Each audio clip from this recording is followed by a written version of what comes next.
Hi, everybody. Welcome to the special edition of the webinar with Dr. Bruce Lipton, or as I call him, Uncle Dr. Bruce Lipton.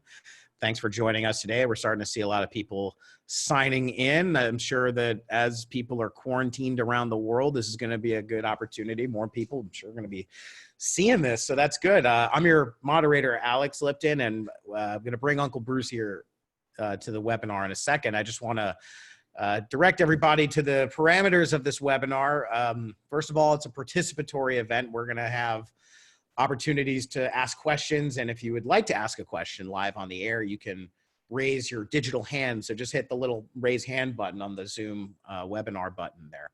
I also want to make a note that in light of in the situation we're experiencing with the pandemic right now, we're going to be releasing this webinar for free on YouTube. So for everybody that wants to ask questions, I just want to make note that we will be putting this online. So if you do not want to have your face be seen, you can always write your question in through the chat window or the question and answer box. We also have the email address questions@brucelipton.com. If you're watching this now on YouTube, you can always submit questions to that email address, questions@brucelipton.com. Again, this is a huge turnout, like I was kind of anticipating it would be. And again, we're going to make this free on YouTube. So if you would like to ask your questions, just be mindful, we will be making it public. Anyway, enough of that. Let's bring on Uncle Bruce. Uncle Bruce, how are you today? Hey, Alex. Hello, all my wonderful friends out there, seekers of new wisdom, and of course, all the cultural creatives that tune in all the time. This is, of course, an extremely interesting time from the perspective of biology and evolution and what's going on the planet. So many mixed messages out there about what to do and what's going on and all that. So it's a real confusing time for a lot of people. I think what Alex and I plan to do today is just alleviate some of the stressors that have been popping up in regard to the COVID-19 issue that we're all facing right now. So we're going to talk about it and put in some hopefully quieter, simpler terms to avoid the big panic which is being pushed all over the place. And to me, that is perhaps the bigger part of the problem, is the fear that is being raised by this situation. It's interesting because the back and forth of what we should do and what we shouldn't do and all that, and one group is saying, oh, it's not so serious, go out in the street and have a lot of fun and we'll all see you out there, keep the business going, you know, buy stuff and all that. And then the other group is saying, no, don't go out there and do that, because if you do that, we're all going to die. There's going to be 1 million people. It said, the NIH people said, 1 million people or more can die. And it's like, wow, if 5 people die, it's like, okay, I'm not really concerned. Once you start to say 1 million people, the vision of a specter of, oh my God, that's so many people. And I'm part of so many people, that all of a sudden it has more of a direct significance to me if you say 1 million people are going to die versus a fewer number of people are going to die. So the issue is, are we going to die? What's going on? Is there a big story here? Well, it's a story of evolution. That's what it's all about. We're focusing on the symptom of an evolution, basically ignoring the fact is the drive of this is an evolutionary drive. The meaning of it on the surface is, okay, we have a virus going around and a lot of people are affected by it, which we're going to talk about. So, Alex, again, I just want to emphasize what you said, that this is a recording.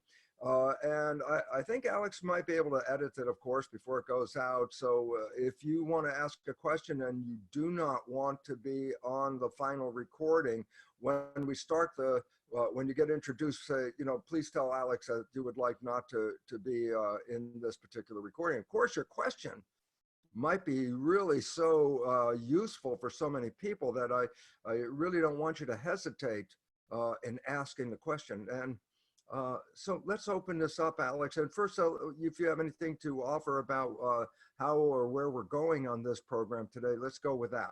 Yeah, absolutely, Uncle Bruce. So clearly, I mean, we get a lot of questions through the email address that we give out.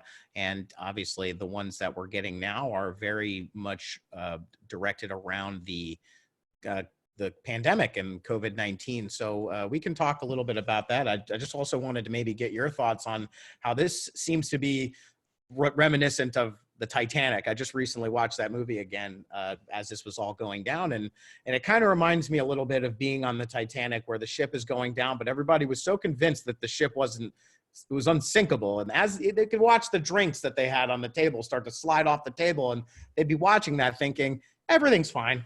This is totally, there's nothing to worry about here. And it kind of resulted in this moment of panic, which kind of feels a little bit like what's going on right now. But similarly, the big problem was not enough lifeboats on the ship. They didn't prepare for an event such as the sinking of the Titanic. So it seems like similar now. One of the biggest things, like you had mentioned, is the fear and the panic, but the stress on our immune system and the medical system.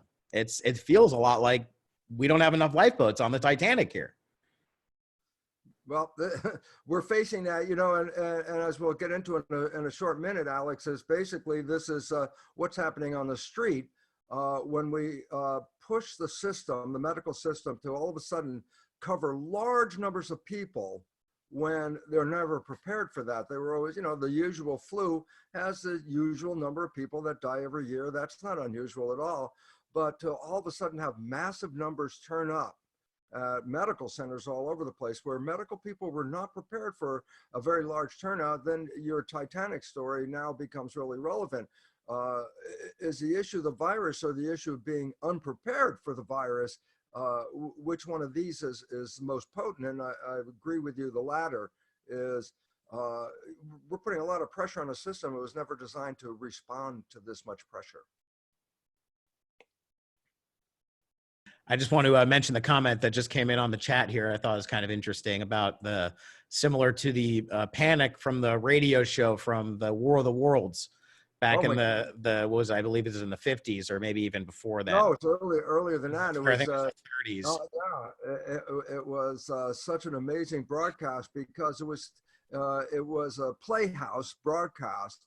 And if you didn't catch the first couple of minutes of it, and turned onto the station, you had no idea that their so-called news bulletins were part of a program. And this was Orson Welles, who was the moderator of the show and put it on. And the relevance about that is so many people turned in a minute late and didn't get that this was a fictional program, but heard the anxieties of news broadcasters and bulletins, which was part of the show, about people landing from Mars and how so many people in the country freaked out. I mean, getting guns and getting ready and fear and all that kind of stuff about this, when it turned out it was a fictional play, but it didn't make any difference. The fear was so overriding that they didn't even pause to check. They just immediately responded in a nature of fear. And I think this is a parallel to what's going on right now. There's a lot of fear. And I'm not saying there's no reason for the fear. And maybe I should just get into this a little tiny bit. Yeah, please do, Uncle Bruce. Okay. First of all, let's understand something. What is a flu and what is cold season all about? Cold and flus, what does it represent? And the act is this.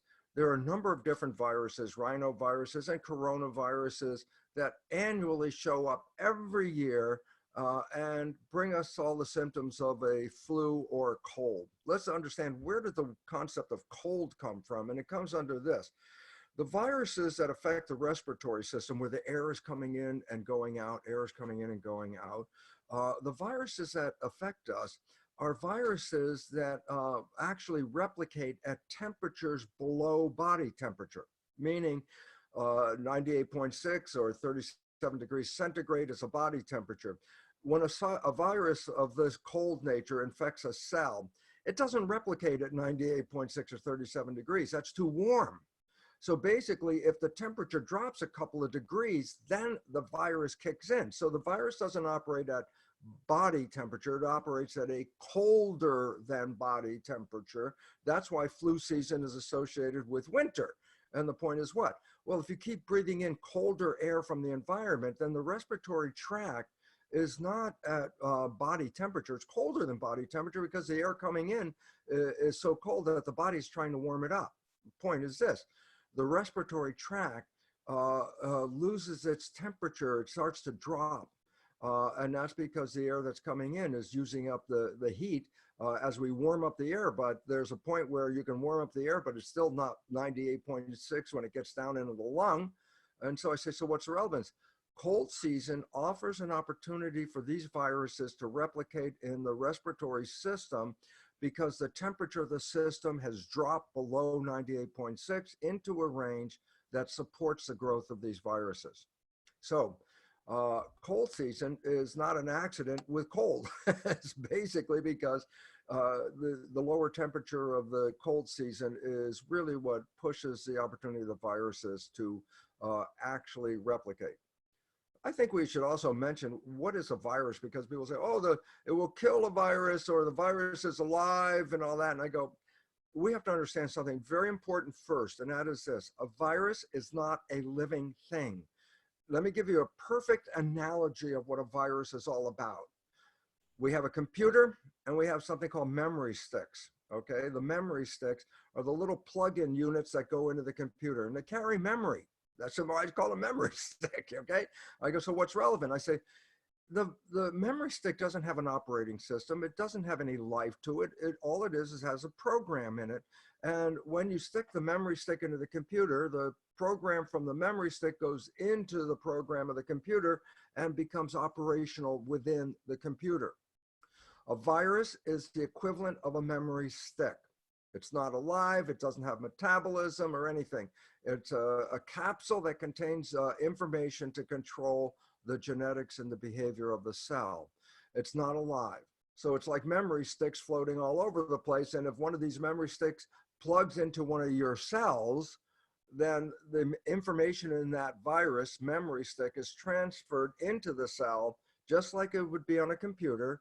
And in the cell, the information carried by this virus will start to take over the metabolism and character of the function of that cell, and actually redirecting it to make what? More viruses. And so all these viruses are accumulating in the cell after being replicated. And then when I said, well, then the cell dies, and then guess what? Then all the viruses are scattered throughout the rest of the system to attack more cells. And one after the other, the domino effect, more and more of these viruses show up and more of the cells get infected. I say, okay, so I say, this is the nature of how a virus works. It's the equivalent of the memory stick with a program. So I say it's not alive. So that's the first thing you have to understand. It's not alive. But there are factors in the environment that could destroy the function of it, like temperature. The different things are temperatures or different cleaning agents or antiseptic agents, because they can mess with the little membrane envelope that surrounds the virus memory stick. And it's the envelope around the virus memory stick that determines the target cell. So the membrane of the virus has receptors that complement certain receptors on our cells, especially our respiratory cells. So the point about it is this: viruses, memory sticks are being scattered. When they get picked up, they go in the system. If the conditions are right, the virus memory stick will inject memory into your cells, take over the production of the cells to make more viruses. At some point, the cell gets filled with viruses, dies, and then the viruses are spread to the rest of the community. That's the nature of the game, and especially in respiratory viruses. That's because the cooling of the air brings the body temperature down to a place where those viruses can replicate. It's temperature dependent, So basically it says cold flu season every year. I go, guess what?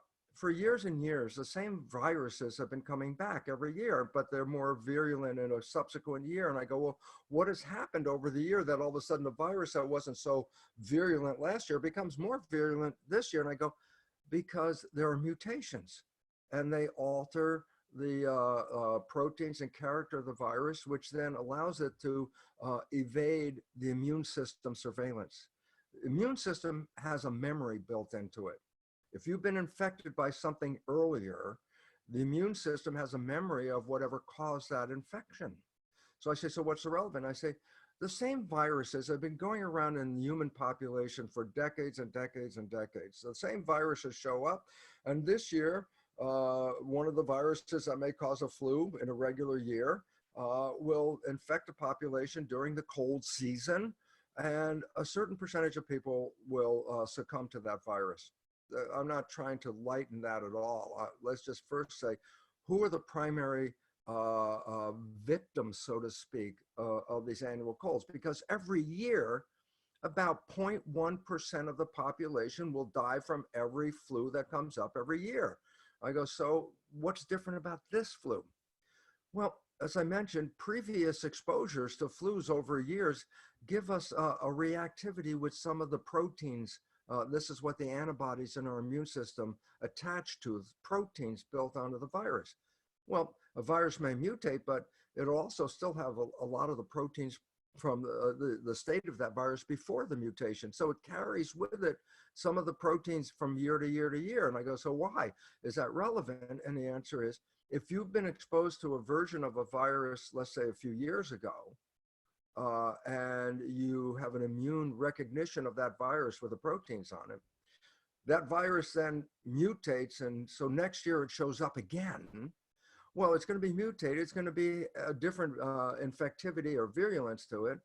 But if you've already had previous exposure, your immune system will already be able to latch on to that virus and actually reduce the symptomology as the immune system takes over and tries to eliminate it. So previous exposures allow us some sort of protection, not full protection because the virus is mutated, but enough protection to prevent that virus from runaway exposure. I go, so what? I go, what is unique about the coronavirus 19 is that it's a virus that hasn't really been around in our system for a long time.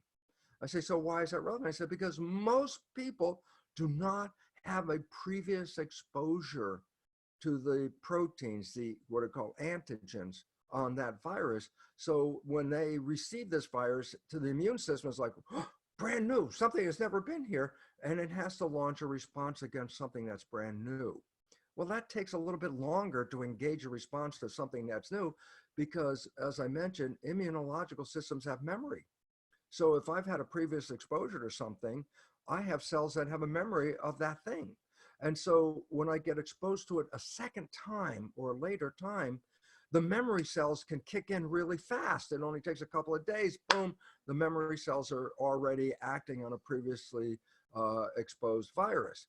But if the virus hasn't been there before, there's a longer lag time as the immune system is going to tool up to fight this new virus. Well, the longer lag time is really what creates the more serious character of the virus. Meaning, if I already have an experience to it, I pretty much will knock it out very fast and I'll be okay. If I haven't had a previous experience, I have to create one. That takes a little bit longer time. So the symptomology of the virus has a greater opportunity to express itself if we haven't been exposed to it. So significance is this, as suggested, and again, the problem is as suggested, because as you know, there's so many conspiracy people out there that can give us all different kinds of stories. I'm not going into that right now. Right now is this. If the virus is relatively new to the human population, then by definition, the human population is going to have more severe effect by that virus than other viruses that show up annually every year for the cold or the flu. The coronavirus is a flu virus. And they want to say, it's not the flu. And I go, look, a flu has a range of symptomology. You've experienced that range yourself. Some flus, you don't even know you had the flu. The immune system takes it and runs with it so fast that it eliminates the symptoms even before they manifest. So you may have had flus in the past, didn't even know you had it because the active immune system would eliminate it. And then there are those, of course, that haven't had it. And I say, well, then it's going to be more serious symptomology as the immune system is working to, beat this virus and create a memory of it. So I say, well, then what's the range of the flu? And I go, well, a range goes from people that get the flu and don't even know they have it to people that can get the flu and die from it. So I said, well, the whole range is no symptom, death. I go, and what about coronavirus? I said, well, the coronavirus is up more toward the death end. Why? Because most people have not been exposed to the virus. So the symptomology is going to be worse and it'll affect more of those people on the very end that are compromised. Okay, so now we understand why the COVID virus is a little more troublesome than ordinary, and that is because it hasn't been around, and people are, it takes a period of time to build up the immunity, and the symptoms could get worse. Are the symptoms themselves deadly in themselves? I go, okay, let's look at mortality. And this is the big issue, because the fear is not having the flu. If I came on the news and said, flu season is happening again, which they do annually, and you hear it and you go, oh yeah, flu's coming around. Okay, I'll be prepared. I'll strengthen myself up. I'll be ready for it. Annual flu season. And I say, yeah, but this year the flu is coming around, but there's a slight difference to it. And that is, it's going to be more aggressive than ever. I said, is it going to cause death? I said, well, for the same group that's always affected by the flu, yeah, it's going to cause them, and even a little bit more of them that escaped in previous flus. But for the average person, what about them? I said, the average person is going to have flu symptoms that range from, I didn't even know I had the coronavirus, to respiratory distress. And I go, respiratory distress? I go, yes, that is a threatening problem. And respiratory distress means that the symptomology has pushed the system, and the respiratory influence of those virus down your respiratory tract from your throat all the way down in your lungs is open for infection by this virus. It could get worse. And I go, is it dangerous? I go, it's dangerous except for this. It can be treated with ventilators and with antiviral drugs by the medical community. And I go, so having respiratory distress is not the end problem. If you can get treatment, it'll go away. It's a bad flu. Coronavirus is a bad flu. And I go, it's not different than flu. It's just a bad flu. So I go, okay, let's go back and now and find out, where's the big problem come from? I go, well, number one, most people haven't been exposed to it. And I go, well, then when people get exposed to it, who are the ones that are compromised? I go, the ones that are compromised, the ones that should take every precaution possible. I'm not saying don't do it. I'm saying if you are compromised, it's your responsibility to take every precaution possible not to get exposed. I say, what is compromise? I go, anything that threatens your immune system, has influenced your immune system, and has taken the power of the immune system by some previous infection or some event in your daily life that has compromised your immune system. These are the people that should be highly concerned. If you're already compromised, if you're already under health care, if you're an aged person and you're in a nursing home where most people are being supported while their physiologies are not fully up to optimum, they're getting old, they have a problem here, and they're more susceptible. So I go, yes, mortality is involved with coronavirus. Who? Almost all of them are people who are already compromised because their immune system has already been under attack previously. They have other problems before being exposed to the virus. They're aged people under nursing care. These people should be alarmed and prepared to deal with these issues. I say, what about the average people? I go, the average people, that's the range that goes, I didn't know I had it until I had respiratory distress. I go, well, that's a whole range. And I go, first thing is this, not to fear this. The respiratory distress is manageable. So the idea is, so what about this large portion of the population that is not compromised? I go, okay, let me just add this, because there's exceptions to a rule that, every now and then there's an exception. A younger person ends up dying from the coronavirus. They go, oh my God, it affects young people. I go, we don't know where that young person's state of health was before they got infected. They could have already been stressed out. And I go, yeah, so individuals that show up like that do not mean that the whole age group is affected. So the largest portion of the population is not going to die, even though the news media threat is, they didn't come on and say, flu season, it's going to be aggressive this year, take care of yourself. No, they come on and say, aggressive flu is going to kill up to millions of people. And it's like, geez, as soon as I hear that, it's like, okay, it's not every regular year now. It's like, I could die, millions of people, that includes me. And the fear is becoming a problem. And they're pushing it as fear. And I go, well, there is something to fear. And the fear is not so much the virus itself. As I said, there's a recent article that in places where they test people because they show up sick and they have the coronavirus, they say, yeah, this sick person had the coronavirus, and statistics are based on that. But in some countries, they started testing everybody. But guess what they found?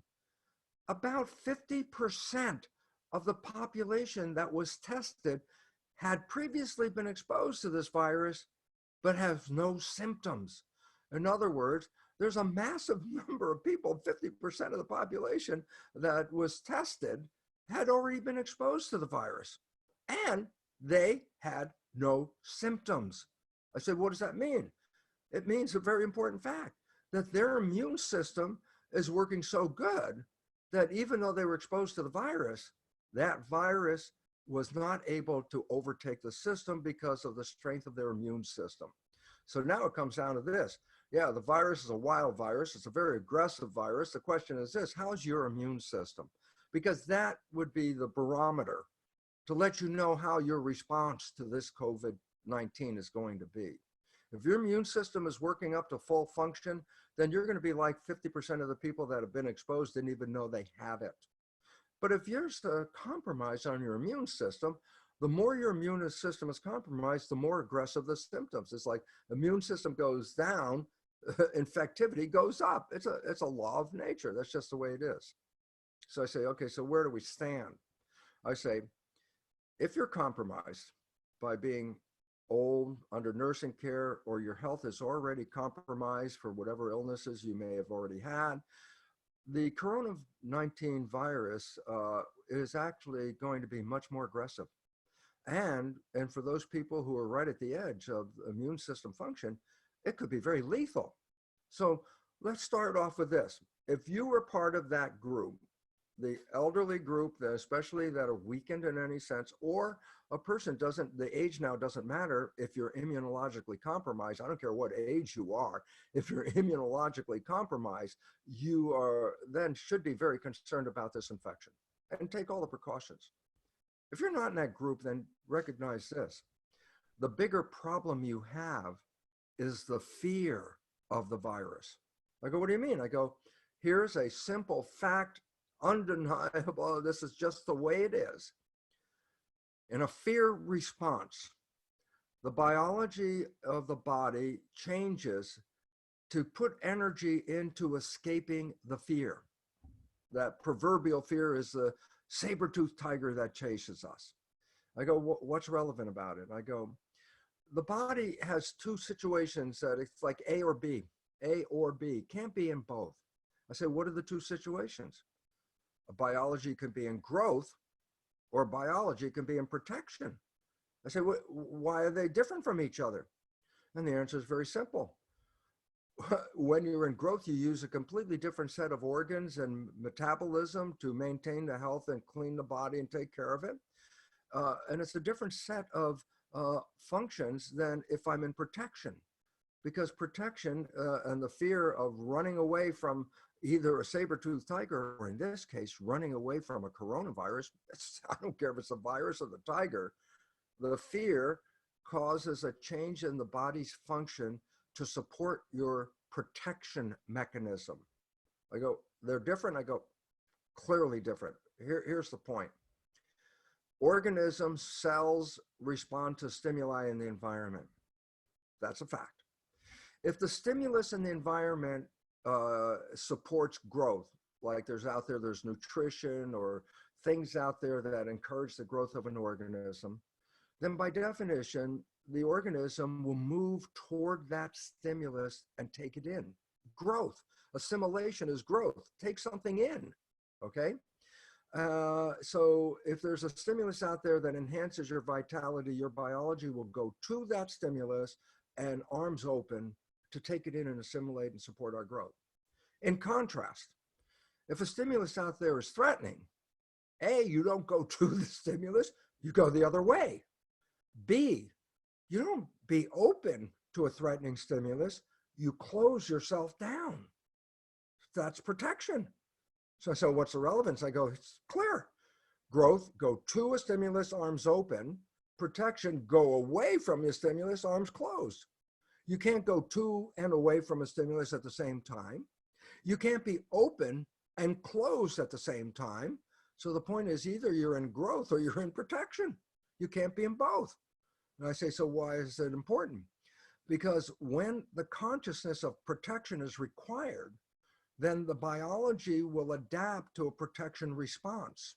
I go, well, what is that? Well, as we mentioned, fight or flight is the adrenal system mechanism for protection. Running away from the tiger, running away from that virus requires us to get in fight or flight. Like, so what does that mean? Well, if you're running away from a saber-toothed tiger, you want the energy of your body to be focused on what? Do you want your energy of the body to be focused on digesting food or fighting a bacterial infection? I go, hell no.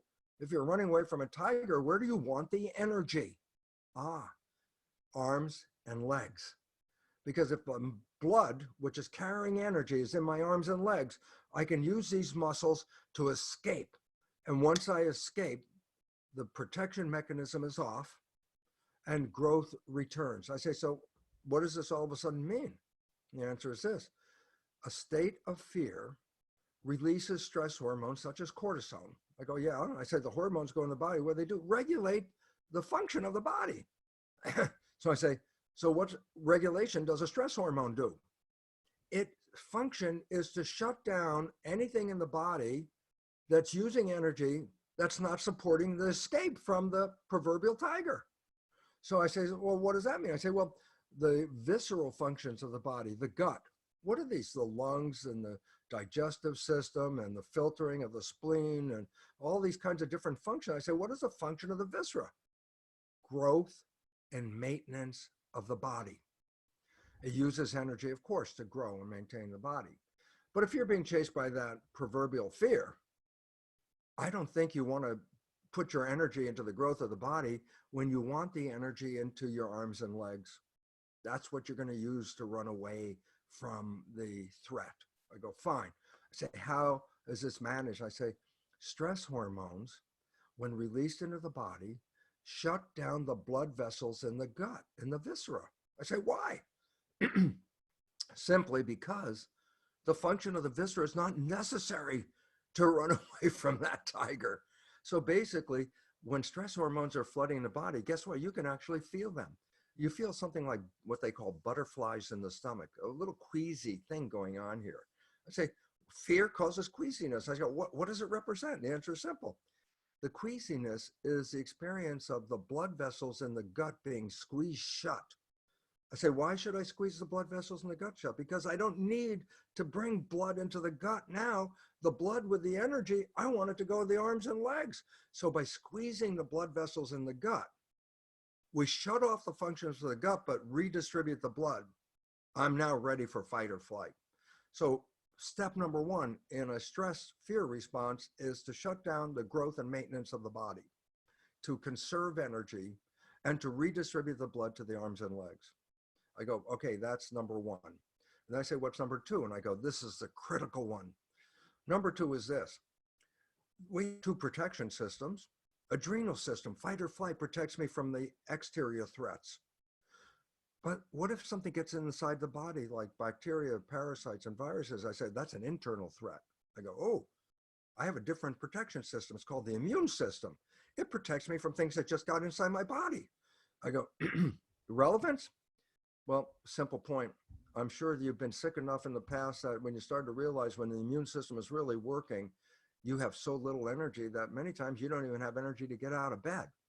I go, where's the energy going? I say, because the immune system uses lots of energy in fighting infections. So I go, so what? If I'm being chased by a saber-toothed tiger and I have a bacterial infection, where do you think we should put the energy? Into splitting it to fight the bacterial infection? Wow, we'll use some of the energy to run away from the tiger? The answer is logically simple. You shut off the immune system until you escape from the tiger. And I say, why? Because I got to conserve the energy to run away from the tiger. If the tiger catches me, then the bacterial infection that I was thinking about is not really relevant anymore. So I say, conclusion about the stress response. Number one, It shuts down the growth and maintenance of the body. And number two, it shuts down the immune system to conserve energy for fight or flight. And I say, so what is the relevance? I say, go back in time when evolution created this. As a human, what did you have to be afraid of? And the answer was saber-toothed tiger. I go, absolutely. And I go, why is it relevant? Because if that saber-toothed tiger is coming after you and you have a number of minutes to escape and you can escape and you escape the tiger, there's no more threat. And the body can return back to normal growth maintenance to take care of itself. So historically, the fight or flight system was designed for very short periods of time, enough time to run away from the threat and find safety. And then once you've got safety, protection mechanism is over. The problem is in today's world, stresses are 24/7, 365. We're being stressed continuously, job, economics, religious, racial strife, whatever stresses you want to start bringing up. And I go, oh my God, every day we are compromising ourselves because these stresses cause the release of the stress hormones, and the stress hormones are redirecting the function of the body, taking me from growth into protection and shutting down growth for a prolonged period of time. Consequence is simply this: stress is the major cause of the dysfunction of the immune system. Stress shuts down the immune system to conserve energy. And I go, listen to the media. The media is pushing fear, death. Up to millions of people will die. That's from our NIH. For God's sakes, if I'm watching that thing, I would think, well, if it only included 50 people are going to die, I'm going to be okay. But 1 million people, that could be me.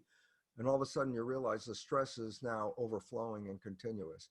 We live in fear of the person who coughed right next to you, or the person down the street who doesn't look that well. Oh my God, I got to stay away from them. You are living in a constant stress. So I say, why is that relevant? Stress shuts down the immune system. It'll make the symptomology of a coronavirus infection much greater than if you weren't under stress. And what we're finding is there's stress out there. And I go, so where's the stress coming from? Is the virus really the cause of the stress? I go, the virus is a bit more aggressive and infectious than previous viruses. Because we haven't had previous exposure, which would have helped through immunological memory to, reduce the consequences of these symptoms. So we're facing something new, a little bit more aggressive. And I go, yeah, but as we're facing something more aggressive, add the fear to this. And all of a sudden you see why the numbers of people that are affected are much greater than in previous years. And why those people that were already at risk are at greater risk than normal. So the people that are going to succumb, the mortality rate is still mainly the same group of people, just a bigger portion of that pie than under normal situations. Okay, so here's the issue. Should I be worried about the coronavirus? I go, if your immune system is in good standing and your health is in good standing and you're not living in fear, we're all going to manage the coronavirus. Yes, you could get a respiratory problem and it could be distressing, but guess what?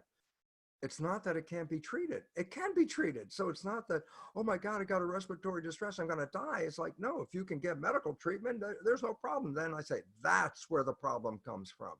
If you can get medical treatment. I go, why is it relevant? Because as Alex mentioned, if we're not prepared for a massive onslaught of people visiting the medical community to deal with this, the medical community, doesn't have enough materials, supplies, or people to support this. And so the stress is not really as much on getting the infection. The stress is not being able to get treatment for the infection. And therefore, the mission of the system has been to try to reduce the exposure so that there's not an aggressive increase of more people affecting more people, affecting more people, and creating a rise in the large population that will then put the stress on the medical system. We are trying to keep the infection rate lower so that massive numbers don't show up simultaneously at medical centers. And if that were true, then there'd be enough materials and supplies and help to help people. But if we get scared and start to overload the system, that's where the problem comes from.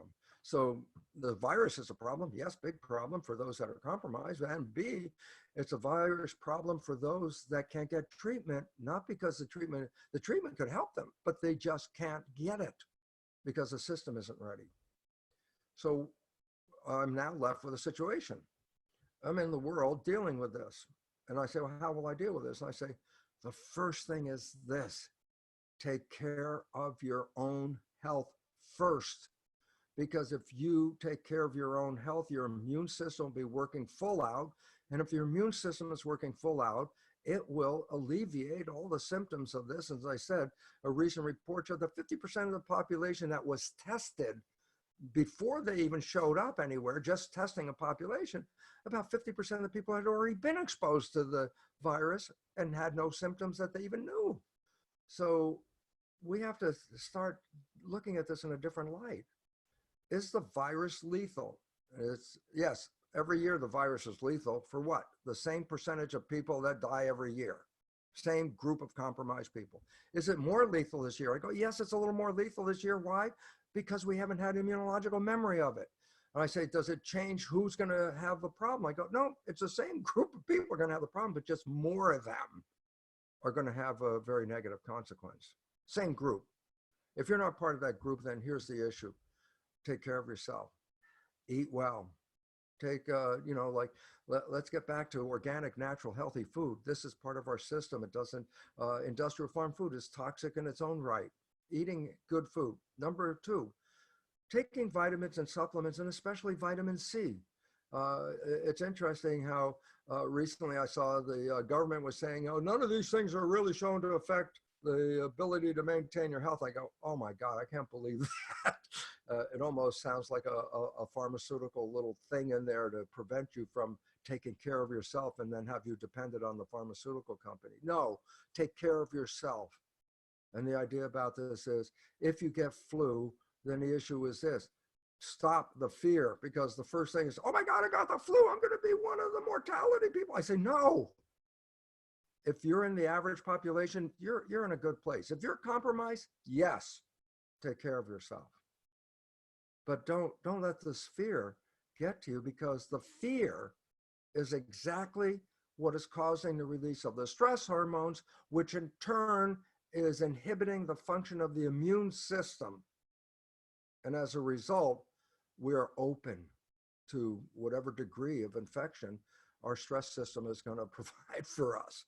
And so I'm backing off now on this, because I need to then go into the next level of understanding. And Alex, should I go on with this, or do we have something? Yeah, I think I think what would be good first is to bring some people on, because there are quite a number of hands raised here. Also, just want to address some of the messages brought in on the chat window in terms of the spread as well, even for people that may not have symptoms but do have COVID-19. The idea of spreading that, like going out, and for someone who may be health compromised, even if you don't have it, that's a good reason why the self quarantine is going on. So it's kind of an interesting thing where it plays, like both of these things are relevant in terms of the fear, and also in terms of, well, the spread is novel as well. So I just wanted to just address that. Let me just add this. Let me just add that, because I was trying to say the same thing. I was saying flattening the curve so we don't overkill the system is why this isolation is really more important.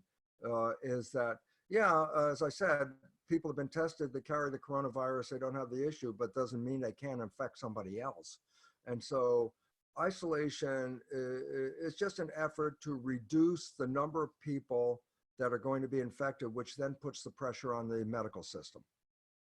Right. Thank you, Uncle Bruce. So let's bring some people onto the show here, because, like I said, we got a lot of people raising their hands here. And just again, to make note, we are going to be making this video public on YouTube. So just be aware that we will be, when we bring you on as guest panelists, your likeness will be depicted, but if you would like to refrain from that or omit your presence, we can just let me know and I'll cut it out and just go right to the response. But without further ado, let's start getting to some of these questions here. Elizabeta, we're going to bring you to the panel. So you should be receiving a little notification any second. Just hit that accept button and we'll, as long as the technology permits, we'll have a guest panelist any second now. All right, let's give the technology a moment here. All right, looks like we're coming through. I have to push the button. Just 1 second. Yeah. Okay. So you're unmuted. So I have to put yes. Okay. There you go. I'm sending you a button to join our video. All right. I think it's working. Something's okay. All right. Hey, welcome to the show, Elizabeth. Okay. Hello. How are you? It's a moment that I believe that it's important also to help to relieve these tears, because it's very important for me to speak a little bit about this, because I know that from my point of view, I'm working on myself from 7 years, and I think that I switch my way of living, you know, so 7 years ago. And for me, I live on. I'm an artist. I'm an eco artist. So for me, it's you know, I have to work. I work at home, so it doesn't really, you know. Sometimes I also don't go out because I want to finish all my paintings. So for me, it's something that I can. Sometimes I feel a little bit in prison because I love nature. So I'm also vegan from 7 years, and this way of living, vegan tendency, wow, not because it's fashionable, not because it was for me a vision of health, I believe, and it's working on me. I mean, I believe that when I choose to be vegan, it's because I have done that for my health. And in 10 days, because I've done straight, you know, I just decided to do it.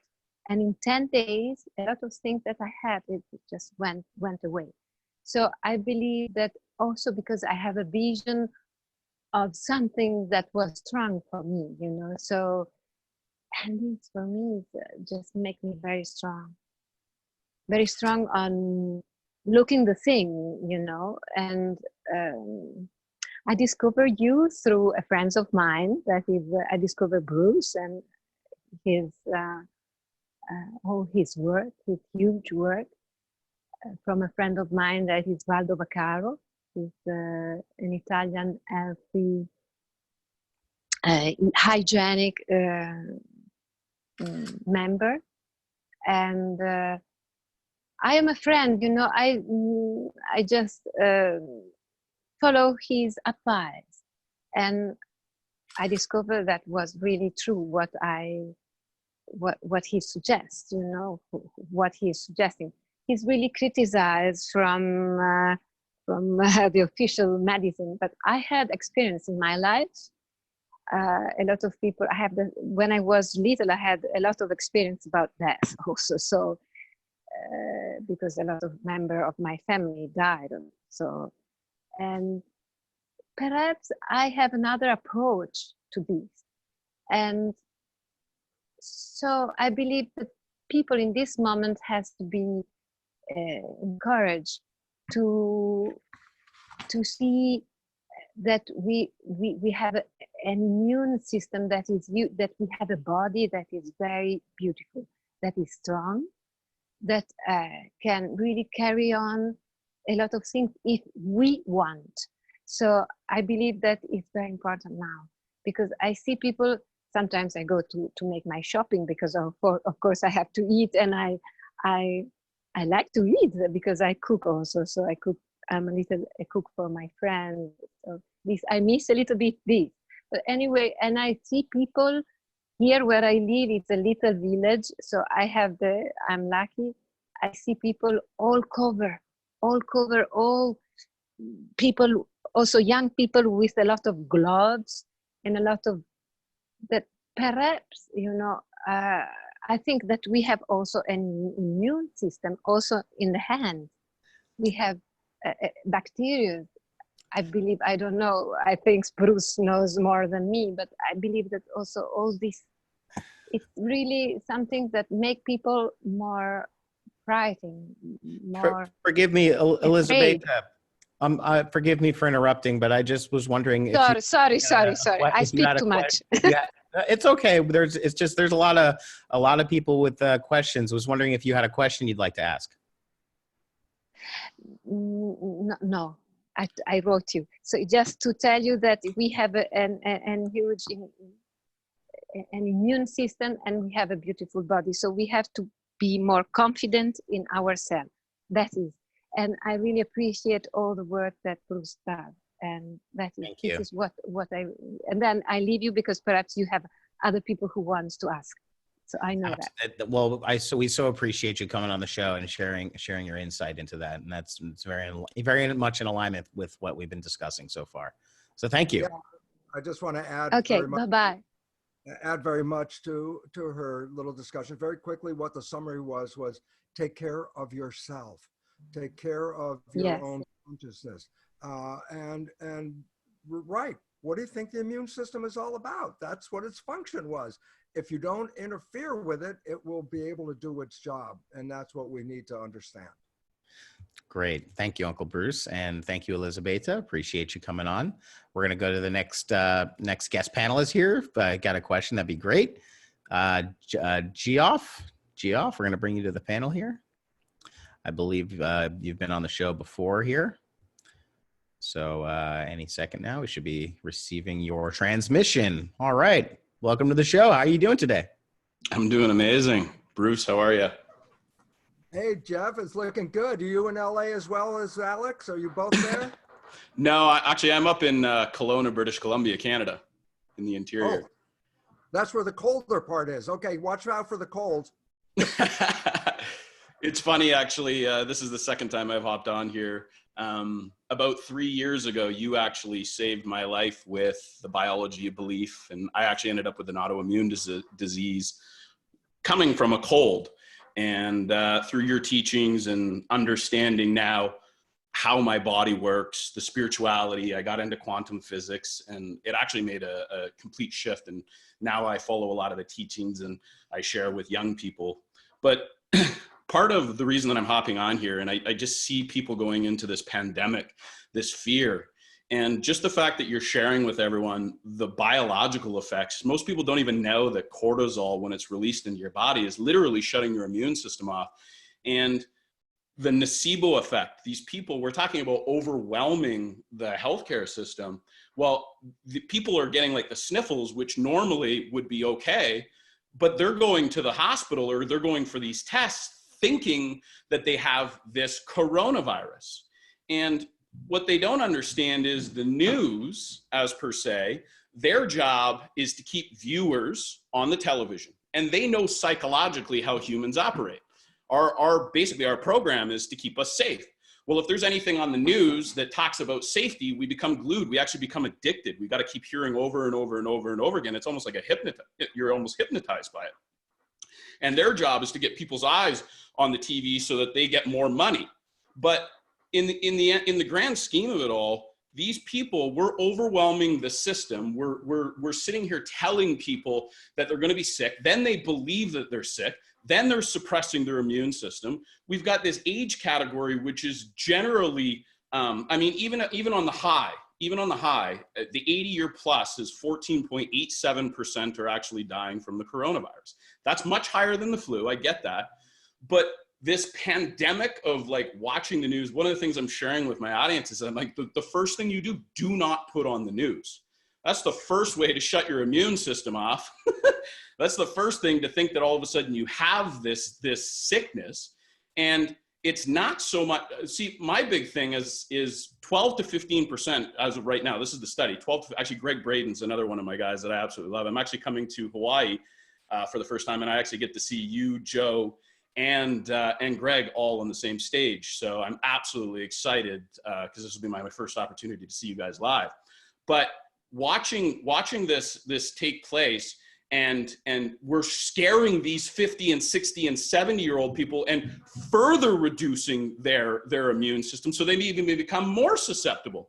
So I'm looking at this and I'm like, we're creating this like massive, crazy, unhealthy consciousness, and we're scaring everyone. And if anyone's ever witnessed an opportunity where you're coming at a deer and the headlights on, and it's in scare, it's inaction, frustration, it doesn't know what to do, and it gets stuck. Well, this is such a huge opportunity for us as a society to take this time to really see things as it is. And with you sharing how we operate, how our brain, and I say this to a lot of my friends or my students, I say to them, I say, listen, would you ever go to a mechanic shop with an engine problem and ask the mechanic to fix it, but the mechanic goes, well, I don't know how engines work, here you go. Well, I feel like us as a human, and with your teachings, literally letting us know what's going on biologically and psychologically so that we can make a conscious decision and not that reptilian 95% that's completely, in charge of our whole central nervous system, and it just takes over all of our emotions. And here's the thing I don't understand. We have this small percentage of the population right now that is definitely more susceptible than most times right now, but we're creating this hype.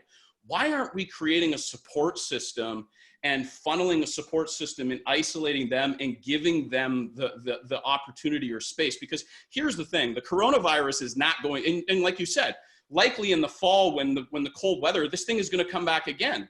And part of their problem is I know a hospital here in just outside in Nanaimo, they have 2,800 beds. And the biggest problem right now with the coronavirus is the ventilation. It's not the people that are dying, but they need ventilators. There's four in the hospital. So they get overwhelmed that way. And you've got all these people coming in to get themselves tested because they have the common cold. And in fact, we're just impacting it. So my question to you is do you not think it's probably a smarter idea to be supporting the people that are possibly more compromised to this and allowing kind of like that herd mentality, people that doubt, like you said, 50% of the people have already received the coronavirus. Like, why wouldn't we just continue to operate on a day-to-day basis and stop suppressing our immune system, come together as a community, come and support those people that may be more susceptible and create such a different consciousness, because there is nothing beyond love. Love is where everything is and where the balance is. So why don't we start worrying about those people and taking care of those people rather than creating this pandemic and complete hysteria over something that's been around for years? Well, it's a good question, and it certainly requires a good answer for this one, because you're right. We're taxing a system based on fear. And as you said, most of us are going to have a flu anyway, every year anyway. And if it was like, go back, let's say 5 years before the coronavirus, and I just said, this flu is going to kill more of you, immediately people will immediately responded coming out in the same annual flu, but now in more fear. And so you're right. And I just want to acknowledge that the biology of belief helped you, not me. You did your healing. And to me, that's the more important part. With awareness, you were able to take care of your life that you didn't, if without any awareness, you're lost. Okay, I don't know what the hell is going on. And fear is the greatest way of controlling a population. If they're afraid and they can't do anything about it, they will give up their power to those that say, I am powerful and you are not. And in this particular case, I get a little nervous. I have a personal issue about it because of this. I'm not a fan of the pharmaceutical industry. Oh my gosh, no. And the pharmaceutical industry, people think is, oh, they're here to help us. I go, no, they're here to help them. They help themselves. And I've had a lot of interaction with pharmaceutical because I was a research scientist in a medical school. Of course, I was connected with what was going on. And I don't trust them at all. And I can see what's building here is, oh my God, let's have everybody inoculated with, something. I'm going, I'm so anxious about this. And the simple reality is, look, I'm old enough. I'm 75. I'm old enough to recognize this. I do not want an injection from a company that won't even tell you what the hell is in the vaccine in the first place. Oh my gosh, I couldn't agree more. 100%. A vaccine, who even knows what's going into you? That's the thing. This pandemic is going to go from this to this hyper speed of this new vaccination. And if anyone remembers the vaccination that they hyper pushed out for the swine flu, that actually killed a bunch of people after them getting the vaccine because it hadn't been tested for long enough. I mean, I'm so in alignment with what you say. Our body has everything it needs to fight everything off. Even after I went and I was diagnosed, and just to be perfectly honest, my doctor, when I went in, and if anyone understands what Miller-Fisher syndrome, that's actually what I had. I actually got a common cold, and then my immune system, because I was under massive stress prior to even knowing any of this stuff, it started attacking my eyes. And I went to my common doctor, and you know what he prescribed me? A nasal decongestion. I was cross-eyed with a migraine headache. That's how messed up it is. And there's literally going to be this exactly what you say. There's going to be this vaccine that comes out. There's not a chance in hell me or my family will be going to get vaccinated with any of this crap out there. And what you teach is what this world needs. What you and Greg and Joe Dispenza, we have everything in ourselves.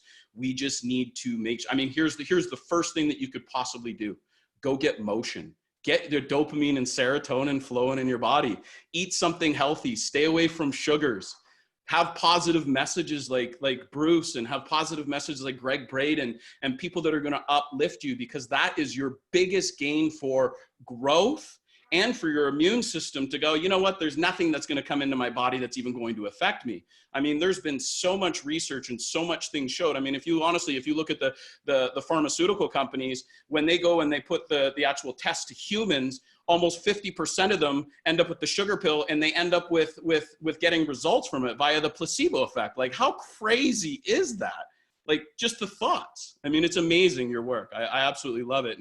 And I just want to end it off like this. I would absolutely love for you to come on my podcast to share, because your insights and my audience are just dying for your message more than anything else in this world. Jeff, I so appreciate your enthusiasm, especially. And the fact is, your consciousness is, I am not going to get this. And that's what happened. I remember every year when the TV says, oh, the flu season is coming. I personally, it's like, I can't afford to get the flu. I've got work outside. I can't go. And so every year it's like, I'm not buying that. And I've avoided it. But I know so many people who are living in fear, then they get it. And it's like, yeah, I knew I was going to get it. I go, geez, that was already the problem right there. You knew you were going to get it.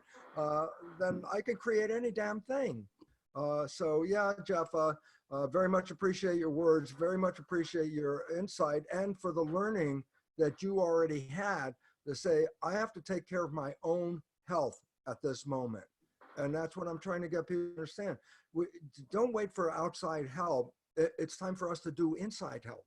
And so I appreciate your message, and thank you for being so healthy. And I look forward to seeing you in Hawaii.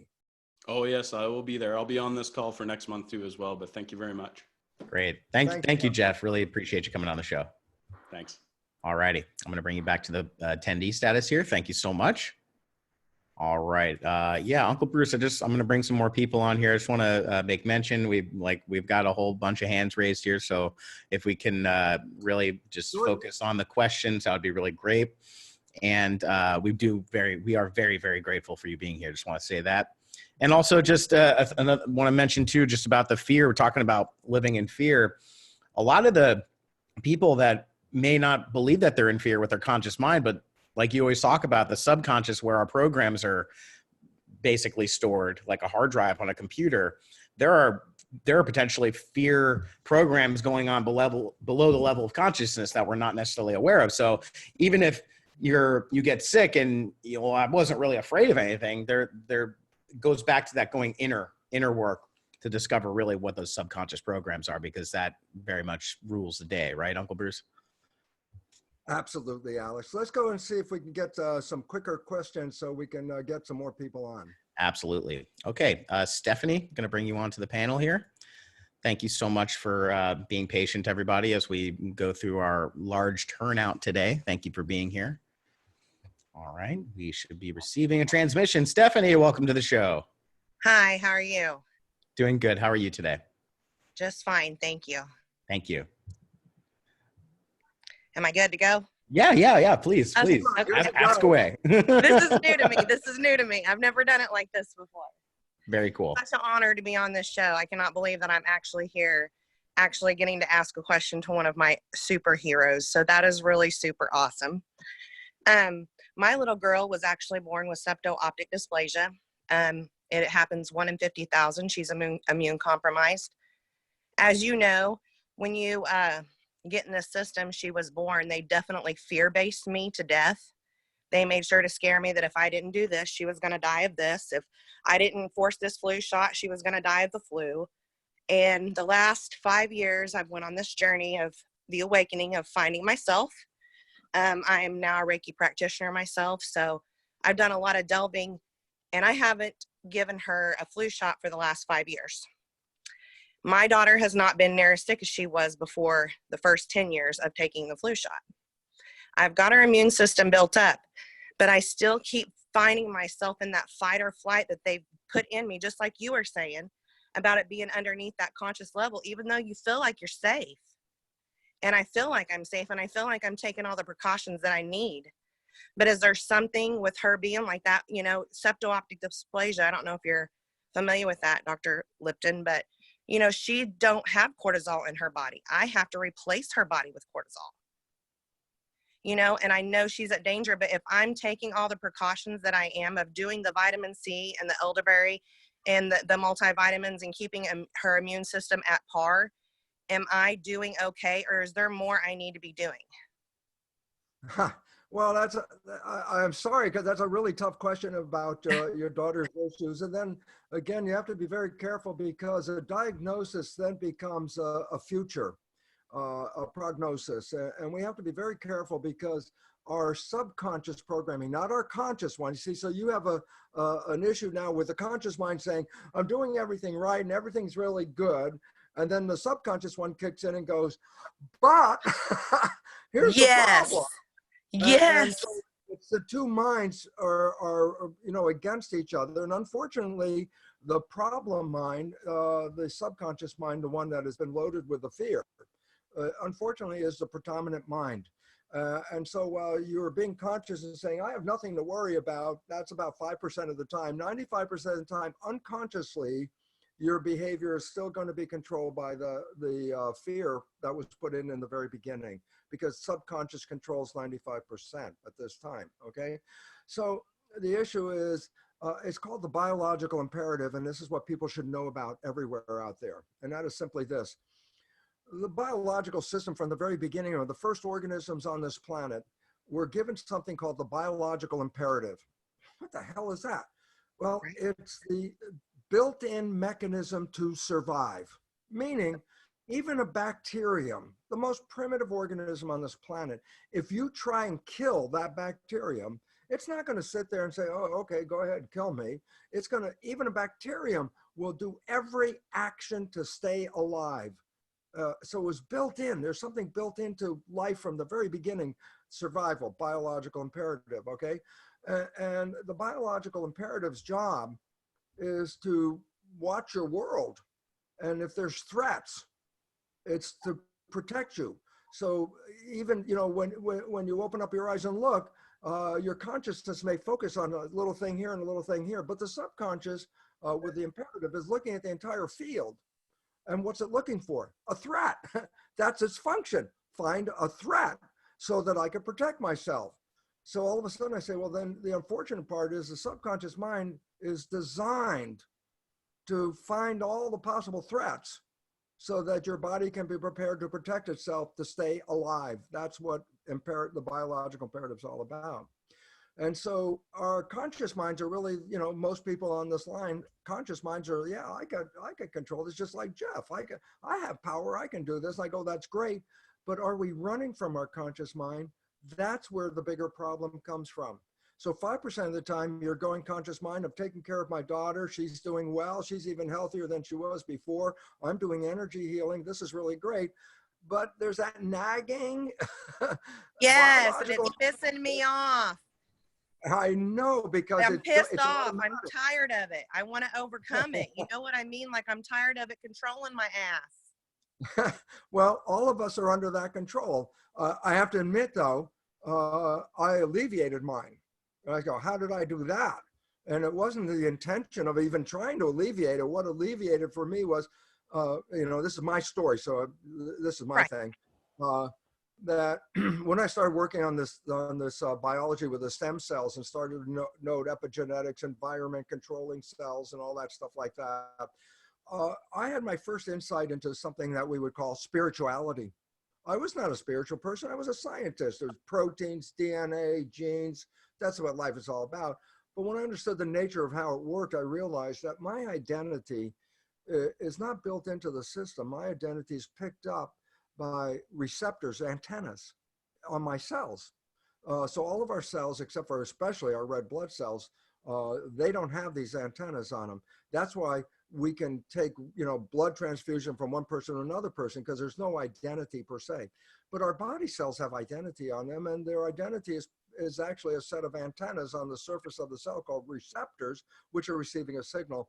I say, so what the hell does all this have to do with it? And the fact was, for me, and that was my option, and everybody has their own thing, so I'm not telling people what to do and how to do it, but my option at that moment was to recognize I'm not in here. I'm like a virtual reality suit playing the Bruce show, okay?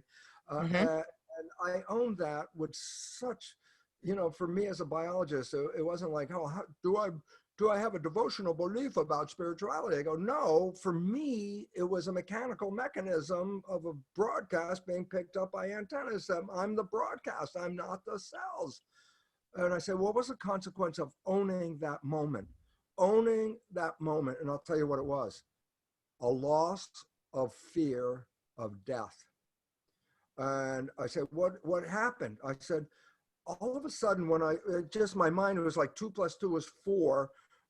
Receptors, signal, I'm the signal, I'm not the receptor, I can't die, I'm not the cell. That was 2 + 2 is 4 for me. And I immediately felt a lightening of my life. It got lightening. I felt lighter, and, you know, I said, what was it at that moment? And here's what it was. I lost the fear of death, because I realized I'm a broadcast, and the broadcast is there whether the TV is there or not. If the TV is there, the broadcast is on. If the TV is broken, we say TV is dead, but the broadcast is still there. And I say, so what was the light part? And I said, we don't realize how much energy underneath consciousness that the subconscious is surveying everything in your world continuously, because the biological imperative's job is to look for threats to survival. If you release the imperative from that job by saying, I'm not afraid anymore. And I'm not afraid of it myself in general. I have a child, of course. For my daughter, it scares the shit out of me. Absolutely. But it's also scare the shit out of you, also affects your immune system. Yeah, sure it does. And so it's a very difficult thing. I need to lose the fear altogether. Yeah, I'm not just saying, oh, Bruce just said, don't worry about it, no fear of death. That's things you got to work on. In my particular case, when I did work on it, what was the consequence? The consequence is I conserved a massive amount of energy that I didn't even know I was expending, because it was operating below consciousness of surveying everything in the world and looking for a threat. That's its job. And when I stopped doing it, all of a sudden, it's like I have all this energy for life that I didn't realize how much fear was taking over my energy. You're right. And that. So the big issue we have to really worry about is, are we more than this physical body? And the answer is, from the science that I see. And I'm not telling people, you got to buy my science. I'm buying it for me. You buy what you need. My science to me said, take away that fear. Okay. And the moment I lost that fear, my life got so much easier, so much lighter, and so much brighter, because there wasn't that gnawing underneath thing Yeah. of sucking it out. And it enhanced the character and quality of my life, because go forwards with the freedom of that. It's an amazing experience. And I said, I can't, say, oh, everybody must do it this way. You have to do it whatever way you can. But I feel through and then- tests because I've been in flight or fight mode my whole freaking life. And then these last 4 years, I finally felt secure enough to where, I didn't heed the doctor's advice. And I was like, no, I'm not getting her the flu shot. And she's done immaculate. And then here had to come COVID-19 to say, oh, well, how strong are you really? Are you still dancing in your pants or are you grounded? Well, guess what? I'm still dancing in my damn pants. Well, great, because that's going to help your daughter. And there's a real important reason for this as well. Children are locked into the consciousness of their parent, because the parent has always been the overseer, the viewer of world. And children being young need to look at something that they can trust the view. And a child generally locks into the parent because the parent is wiser, older, more aware. A child doesn't know. And so it looks at the parent. And if the parent is stressed out, the child becomes stressed out. And she's fine, so she uses all her other senses, so I'm sure she definitely feels me stressing. Yeah, but you're doing the good job of what? Giving her the message of not being stressed. And that I'm was trying. right. And that's the best you can possibly do at this time, because it's really us as individuals that make these choices of our existence, our health, how long we'll live, and all these things. And we are not this, we are something out here. And there's a complete different understanding to it. And as I said, going from a conventional biomedical point of view, where it was all proteins and mechanisms and cells, going to an understanding that I'm more than this is the freedom of not being put into fear by those who want to threaten me. And it's sort of like, I'm not buying your threat. Now, I'll be realistic and do the things to help out. I'm not afraid of going out in the street right now, coronavirus or not. But my job is also to help other people. So if, if I stay in and another person doesn't get contaminated because I stayed in, then I'm doing what I can to help. That's what it is. Am I going to be locked in my house living in fear? Absolutely not.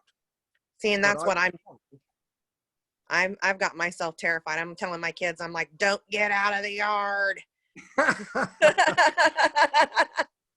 Yeah, well, now you could see what the consequences of some of that are, but the idea is this: you provide a home base where a child has security, and that is the best thing you can offer a child, not drugs, vaccines, chemicals, or anything. Security is what a child wants. And so you're doing the most important step, and I appreciate that. Well, thank you, Dr. Lipton. Bruce. Not Dr. Lipton. Come on, you're renowned. I can't call you Bruce yet. Give me a couple chances. Give me a couple talks with you, and then maybe I can call you Bruce. Or Uncle Bruce. You can always call him Uncle Bruce. Okay. Hey, Stephanie, thank you so much for coming on the show. Really appreciate it. Yeah, thank you guys so much. All righty. Thank you. All right, just going to bring you back to the attendee status here. Stay tuned. We're going to go to our next guest panelist, everybody. Thank you for being patient with us. We've got so many people on here, and that is a really good thing too. So thank you. We're going to bring Jeff on. Jeff, we're going to bring you to the panel. You should be receiving a little transmission notification. Just hit accept, all the buttons. All righty, we're getting somewhere here. Jeff, can you hear us? Yeah. All right. Hello. Hi, how you doing? Do you have video capability, or would you like to just stay on audio? I was carrying you guys around as I was going around the house. I really didn't mean to raise my hand. I'm sorry. Oh, okay. Well, appreciate you being on the show, though. Thank you. Yeah, it's while you're there, Jeff.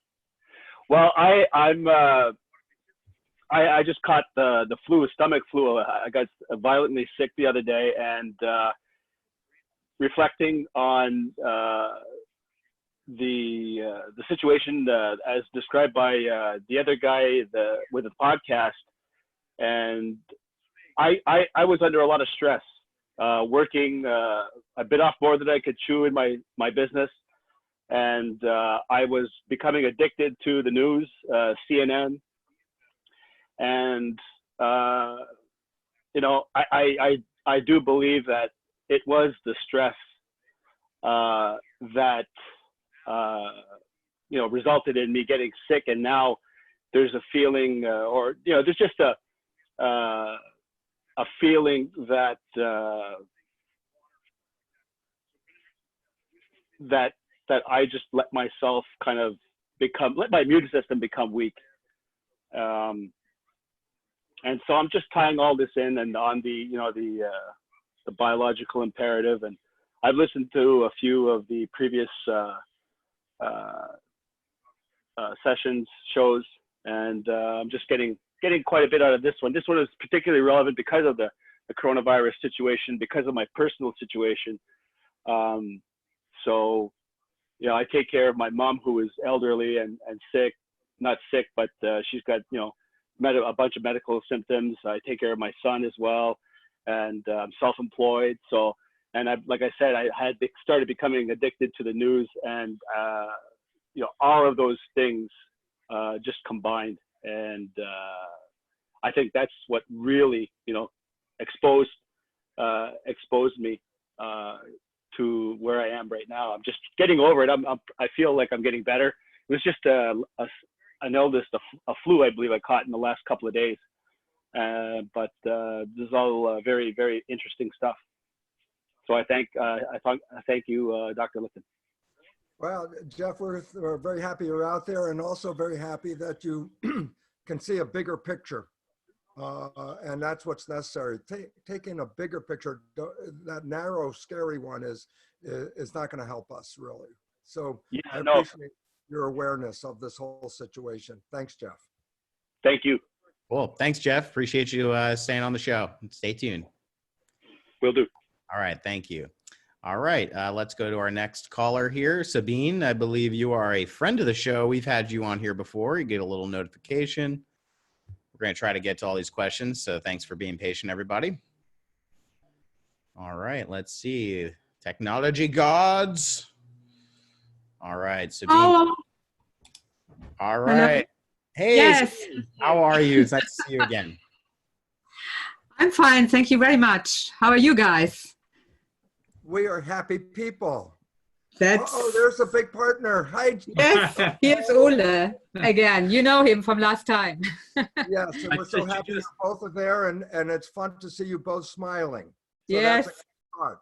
Yes, we are always smiling. We always make the best out of the situation. Wonderful. That is the destination. Thank you both for being healthy and happy. Yeah. Thank you very much for the nice newsletters and the nice videos you've played. I'm glad you looked at them. The whole idea was, as you well know, is what we're even trying to do here, and that is, can we reduce the stress? Because everything you do to reduce the stress is a step to bring greater health. That's a simple conclusion. Perfect. Perfect. We have used that for our information too, to our customers and the therapists we work with. Great. That's the whole idea. Spreading the good word instead of the fear word. I like that. Yeah. Exactly. This is also a bit what I want to ask you and want to talk with you a little bit about it, because the fear we see also in our clients and patients in our practices is the biggest issue. It's not so much really the disease itself. Yeah. And I'm not afraid at all about COVID-19. I'm afraid about the fear and what this makes with people. When we see even the whole idea we see in Europe here, as we are in Sweden in the moment, we see all countries closing down against each other. The whole idea of brotherhood and working together goes away. Yeah. So the fear makes us all to victims. Yeah. And suddenly we close ourselves in, and we just be the victims, and we don't think about others anymore. We get egoistic. And also we are watching all the time this virus. And from an energy viewpoint, as I'm working with energy medicine, or we are working with energy medicine together, I think it's also not good that we all the time watching the news about the virus and what it does, and the fear gets bigger and bigger and bigger. So what we are actually telling our clients and patients is that they should end off watching this.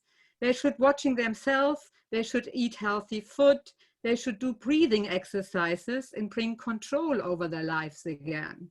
Yeah, because otherwise we can't get out of this. We just prolong it. Yeah, so we have to find a solution for the future too, because viruses will strike us every second year or third year. They will mutate all the time. This is what a virus does. Yeah, so we need a solution, and solution can only be prevention, actually. What do you think about that? This is exactly what the message I've been trying to talk about. And, you know, and it's interesting.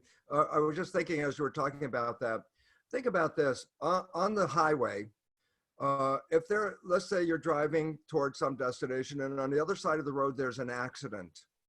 And you realize how everybody will slow down and stare at the accident. We're being pulled to look at the fear.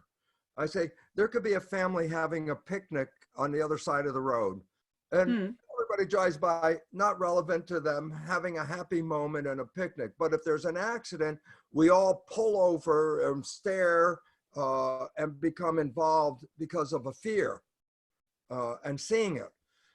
And so the virus story is similar to that accident, that everybody is pulling over and staring at the fear and staring at the fear. And I said, that picture itself isn't a healthy picture at all, because there's a tendency to make that picture become manifest. We take our thoughts and manifest them. And if you're continuously focusing on the fear side, what can you get? What is the consequence of that? And the answer is you're going to manifest what you're afraid of.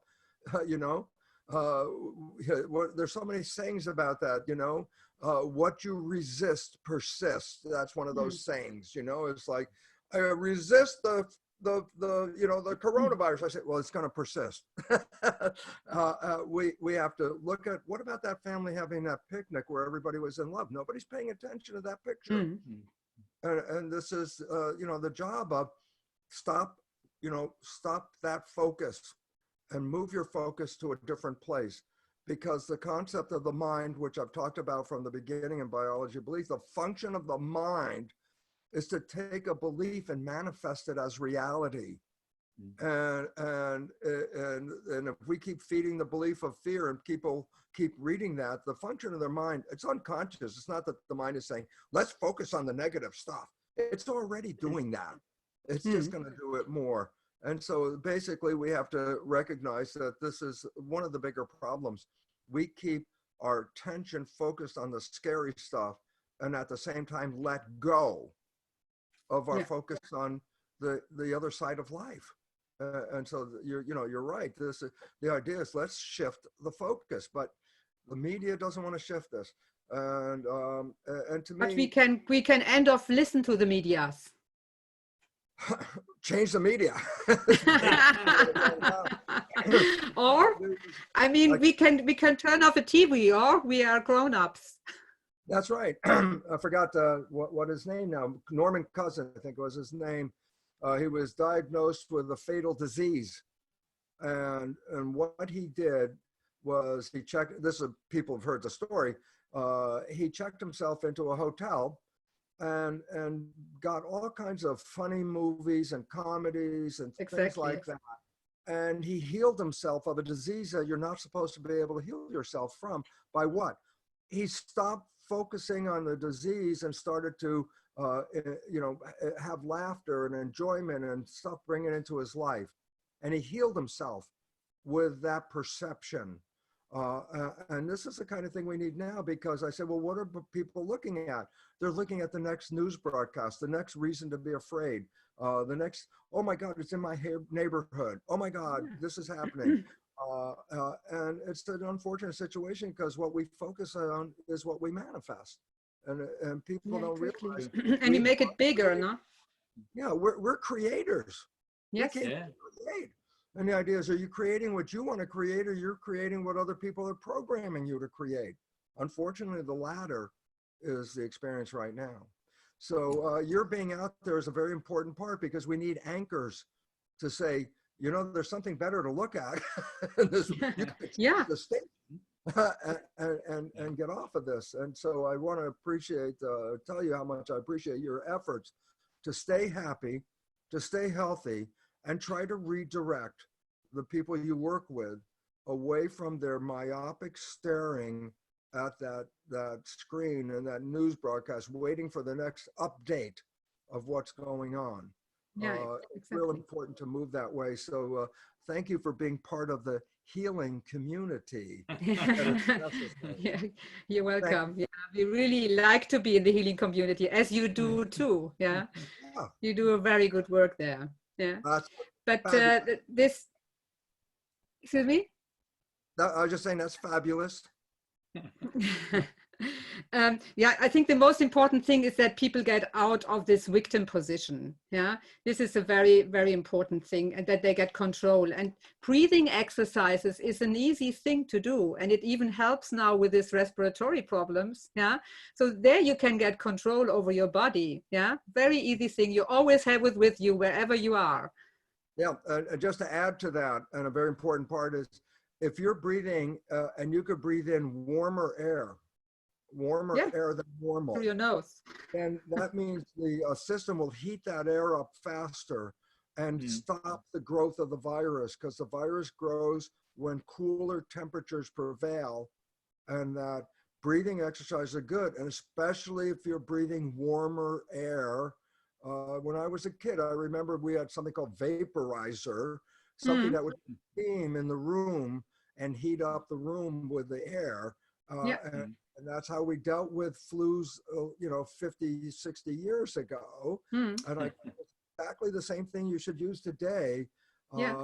Keep breathing warmer air, because that inhibits the growth of the virus, period. And another important thing is actually also to eat warm food, and drink warm water, because this is also an issue, which we know from traditional Chinese medicine, that people always forget to do that, especially in winter times. The warm soup from grandmother. Absolutely. So thank you for your effort of helping people get better by changing just the way they're looking at the world. Okay. That's really important. Thank you. Thank you very much. Take care. Take care. Thank you. Thank you for coming on the show. All right. Alex, I'd like to take just a side break here. I know we're extending quite long, but I wanted to add this. Please do. That the virus thing that's facing the world right now is a symptom. It's expressed as the problem, but from my perspective, it's the symptom. And I say symptom of what? I say the cause is that human civilization is unsustainable, that we're facing the sixth mass extinction of life on this planet. And the planet is giving us feedback, symptoms, saying it's not working. Hello, pay attention. There you got racial strife, religious strife, economic upheaval, political crashing here and there. And throw on top of this a flu. And I'm going, what does it represent? It says, we have to come back to who we really are and recognize that human civilization is responsible for creating the sixth mass extinction of life. This is a fact of science. I'm not making it up. We are in the sixth mass extinction. And a mass extinction is a period that says it's so out of balance that we are, just our human behavior alone is not just destroying humans, it's destroying the web of life. And what's really interesting is there are so many studies, especially things like in Chernobyl or in Fukushima, when humans are kept out of an area, nature will come back forcefully strong and bring back health. It's humans coming into the area that seem to cause the problem, which is now what science has recognized. The COVID-19 thing is a symptom. We're not paying attention to who we are, what we are, why we're here, and the special fact that we are creators, and that if we're not aware of our creation, and we give up our creative abilities to others, we've lost control. And this is a wake-up call saying, we've got to come back into control and to forestall the existing mass extinction.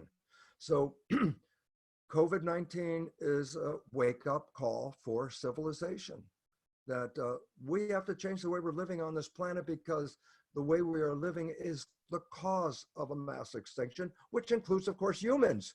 So humans dying now at higher rates at some level is also an expression of an evolutionary upheaval. It's nature telling us, pay attention to what you're doing, because you don't realize your participation as humans in a global upheaval. And so while we focus on the Corona-19 and the disease aspect, we really should also be considering, which we've sort of dropped the ball on, we are facing this mass extinction. And mass extinction will include more viruses than this one. And it says, well, who's going to survive? And I say, those whose consciousness is getting out of the destructive nature of the way human civilization is running. Those whose consciousness start to recognize we are creators. And if we're going to be creators, what do we want to create? A story from other people, or a story that we would prefer? This is the options that we're facing right now. So to me, it's important to recognize the virus itself is a problem, no argument there at all. But the virus itself also speaks of a bigger problem that we are not really paying attention to. And it came up a few months ago. I remember there was a little surge, an upsurge, an uptick in news messages about mass extinction, which have now sort of got lost with the current situation. And the fact is, it should not get lost. We are in a mass extinction, and it's human civilization that is creating it. But most importantly, then it's human civilization that can do something about it. And if we understand the symptoms and start to recognize, instead of fighting the symptoms, we should start recognizing the cause, then it will help us redirect human efforts and human consciousness to a better unfolding of the evolution that we're facing right now. So that is an important aspect of this virus. The virus is a symptom of an unsustainable situation. And that if we start to take care of the environment and the way we live in it, we will not be under the threats that are coming. And this is not the last of the symptoms and last of the viruses. If we don't change, it's not a pretty picture. And nature is giving us an opportunity. It says, these are symptoms. You want to respond to them? Do something. And this is what, biology belief, and more importantly, spontaneous evolution. Spontaneous evolution talked about this time 12 years ago. It said this is inevitable. It's a breakdown of a system that is not sustainable. And if we start to do this, then maybe our collective efforts, instead of focusing on the virus so much, we'll start to focus on the health and welfare of humans and how humans are interfering with an environment that supports who we are. You can't live without the environment, and by destroying the environment, we destroy ourselves. So to me, yeah, the virus is indeed a wake-up call about us as individuals and our individual health. But to me, the virus is also a bigger picture, a wake-up call to, look, there are bigger things on this planet that we have to start dealing with as a community of humans. And this is a symptom of that problem. Yes, and I just want to remind everybody, we've been getting questions about courses that Uncle Bruce does in terms of epigenetics or biology belief, spontaneous evolution, all this stuff. You can go to brucelipton.com on the resources section. You'll see all sorts of articles. There's videos. Obviously, everyone here is a member, so you can check out our content there. But there's also streaming products that Uncle Bruce goes more in depth into epigenetics and various other specific subjects. So I just wanted to remind people that that is available to everybody. Uncle Bruce, let's go to another call here. All right. All right. Mary, I'm going to bring you to the panel. You should be receiving a little transmission any second now. Just hit accept on all that. All right. It's working. It's working. Mary. Hello. Hello, Bruce. Mary. Mary, thank you for being with us. Oh, I'm so excited to be here. Thank you so much. Oh, so Bruce, I want to ask you a couple things. One is, what are you personally doing for yourself right now that is really helping you stay whole and be well and to be in this beautiful mindset you are? And then I have one more question after that. Well, the first answer is really what I've been trying to suggest to people is taking care of our health. And that includes Margaret and I, because we're in isolation together. And the idea of what? Is staying in love, staying out of the fear, knowing that we are taking care of ourselves in a sense of health-wise, doing the best we can, and relying on that as our strength, that love and nurturing are the healing aspects. It's always been the healing aspects. I mean, that's what nurses are. They offer love and nurturing, and the nurses are the ones that really help the patients the most, because they deal with them at a different level than symptoms. They deal with them as people. And this is what we need. And I think people understand that. And I'm isolating myself. You know, there are some people that we get together with, because some of us collectively are not living in that fear, but I don't want to upset other people. So when I went to the store the other day, of course, everybody was keeping distances from each other. And I, even though I'm not concerned about it, I don't want to upset them. So I'm playing that game of, I'm not going to be Typhoid Mary and spread disease. Yeah. Yet realizing this, we are healthy. The immune system we have is working wonderfully. And love and nurturing are the two most important things that I would suggest as taking care of ourselves. Oh, I love that. Thank you. Well, it's funny you said that about nursing, because I was a nurse for 27 years. I helped moms have babies. And then thanks to your book, Biology of Belief, that helped me go learn Psych K, and now I'm being a Psych K instructor. I help people birth their true essence, right, with connecting with their spirituality, like you had said. So I wanted to just bring in the next question is, where do you see this, after we're past this, the world as your best beautiful vision? And the reason I asked that is my 17-year-old said something to me yesterday, which I thought was pretty profound. And she said, you know, Mom, back when they had the plague, the European plague, just after that was when the Renaissance happened. Yes. And being you talking about the sixth extinction into the seventh, I know a lot of coming through me is that, you know, that we are dying and rebirthing again. And what do you see happening after this? Do you see humanity really waking up in a new way and embracing, new ways of living? I wish I could give 100% to the very positive side, but I can't. I have to say we're on a knife edge. We could tilt one way or we can tilt the other way. And it's basically how much of the population is going to vote for the one way or for the other way. And I mean vote by participating in a world of living in the fear, or participating in the world of going beyond that fear. That's what's going to separate us. Now, where are we? Well, we're pretty much on the fear side, especially with a global expression of all this. Is this going to help humanity? Well, we're going to learn a whole bunch of different things by just stopping. It's interesting. I wish I had the reference for it right now. Maybe we'll put it out. Someone made a video about thanking the coronavirus. What do you mean thanking the virus? And the answer was, it was thanking the virus because it said people are stopping what they've been doing and giving it pause for thinking about what we are doing and where we're going and what we're doing. And that the idea of the virus is really to try to give us more self-empowerment in the end. That the virus says, look, for a period of time, the earth is real happy. We're stopping killing the earth for a period of time. The earth is very happy about stuff like that. And that we could see that there are other ways of living, that we should start to recognize that humans it's amazing how technology is jumping very quickly to take care of things, because we have technology.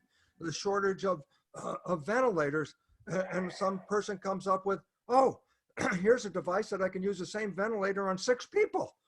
You know, great. The idea of companies turning over businesses to create ventilators or whatever agents are necessary to help us heal.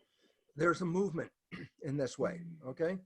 That there are ways around these things.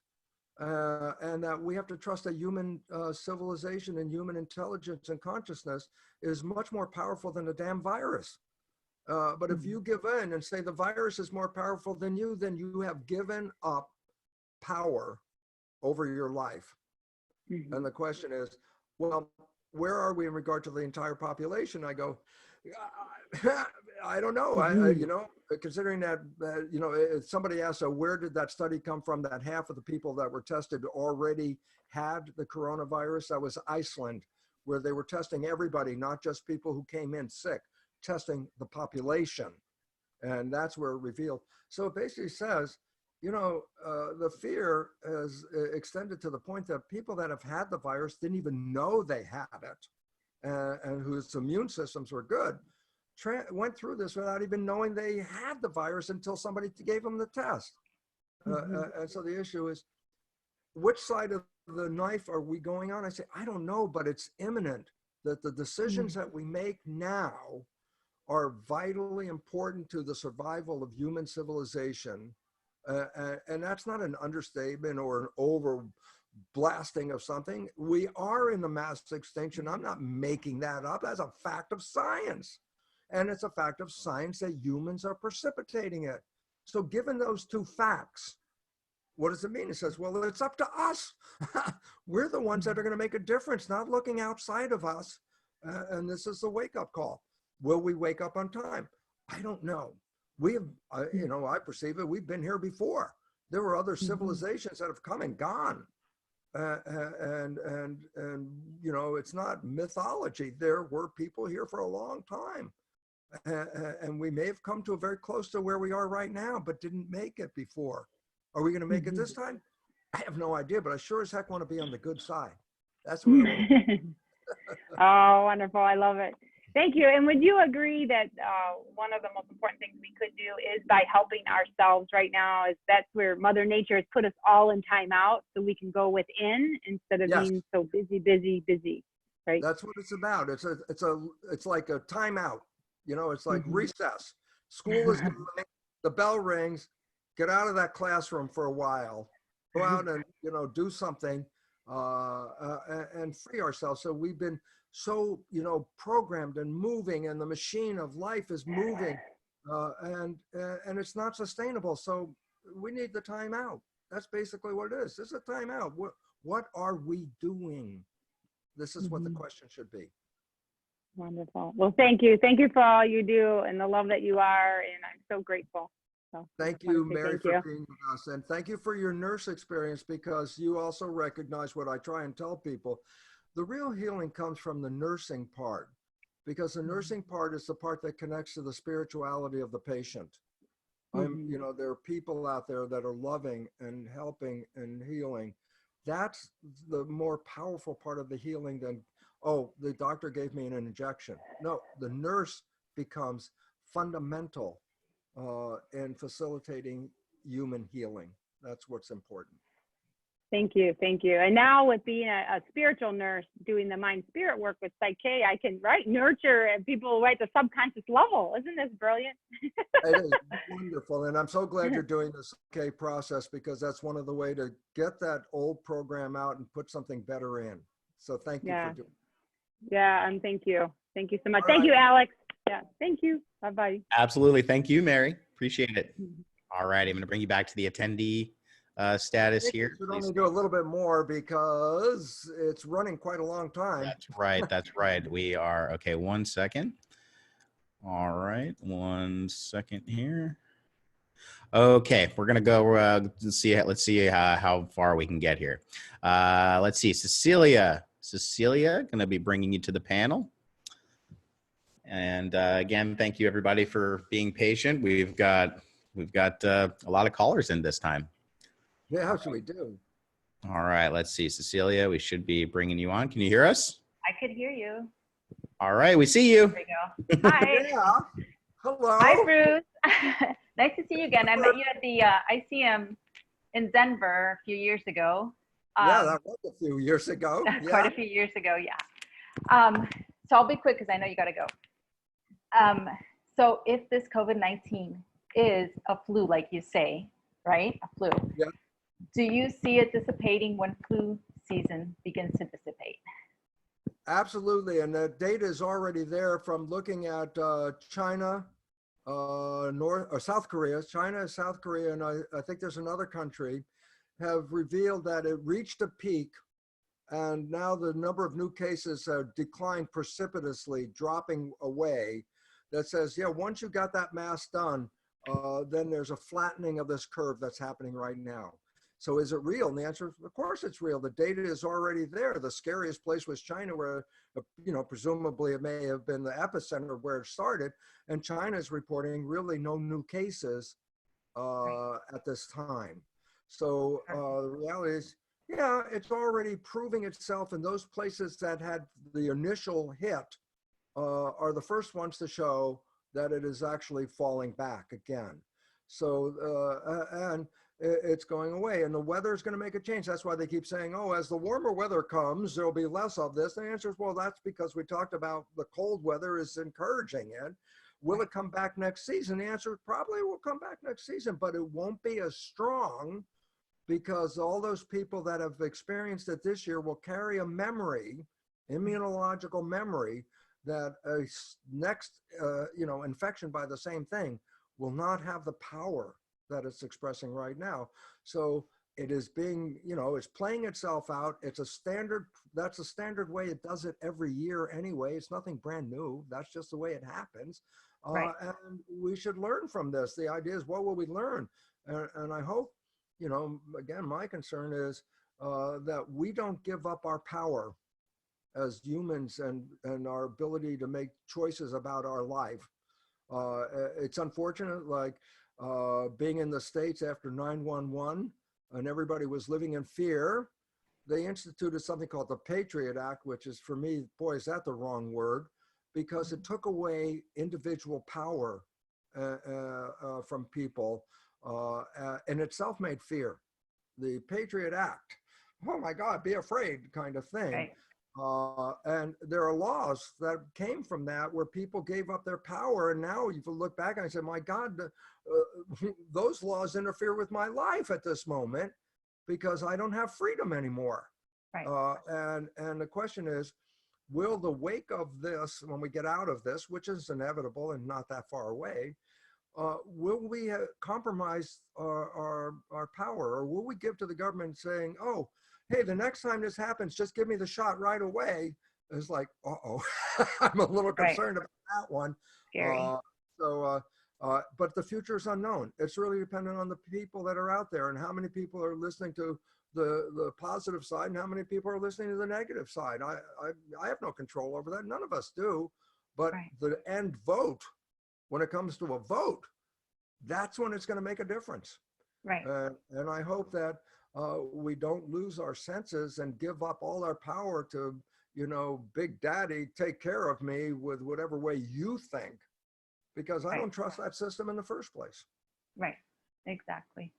Yeah, and I think that mostly now is when we most need our frequency to be the highest, and Yes. all this fear is bringing down the frequency where we can't even think straight, because I'm a doctor of Chinese medicine and a body talk practitioner, and there's so many preventive measures that we begin right before the fall, the late summer, to start improving our immune system. Yeah. And it doesn't, once the fear sets in, you forget about all that. Yeah. And Yeah. So yeah, it's really, let's take our power back. right. And to do that is then, who am I? And this is what the essence of biology of belief was all about. Who are Absolutely. we? Creators. Absolutely. Yeah. Yeah. It's so much deeper than than what it seems on the surface. And I think that's what we need to get to the people. That's also about ourselves. We're also being challenged. With this whole fear, we're being challenged. We're not facing our fear. We're just releasing control. And, That's and the scary part. That to me is the scary part. And, Yeah. and listen, I also want to recognize that there are a lot of people that are on this phone that are thinking, Bruce, you're so full of it and stuff like that, because that's their belief system. Right. And I'm not going to say to them, no, you're wrong. If that's your belief system and you live in fear, then by all means, do everything you can to protect yourself, because that fear is, to me, where the problem is. But to you, you don't see it as the problem. You just see it reacting to what you see as the world. And so I'm not, trying to tell everybody, hey, listen, it's all this way. If people out there are antagonistic to what I'm saying, I'm agreeing with them.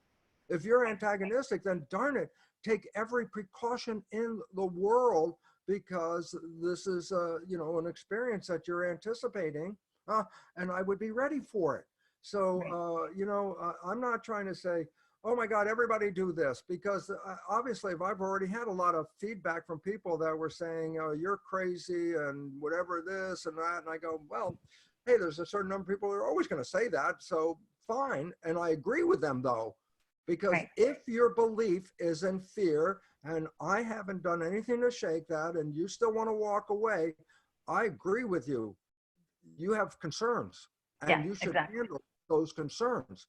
I'm not saying just because I said this that you have to change your life, because if you don't agree with what I said and then you say, yeah, but I just listen to Lipton and I'm going to do what he says, even though I don't agree with him, I go, well, there's a problem right there.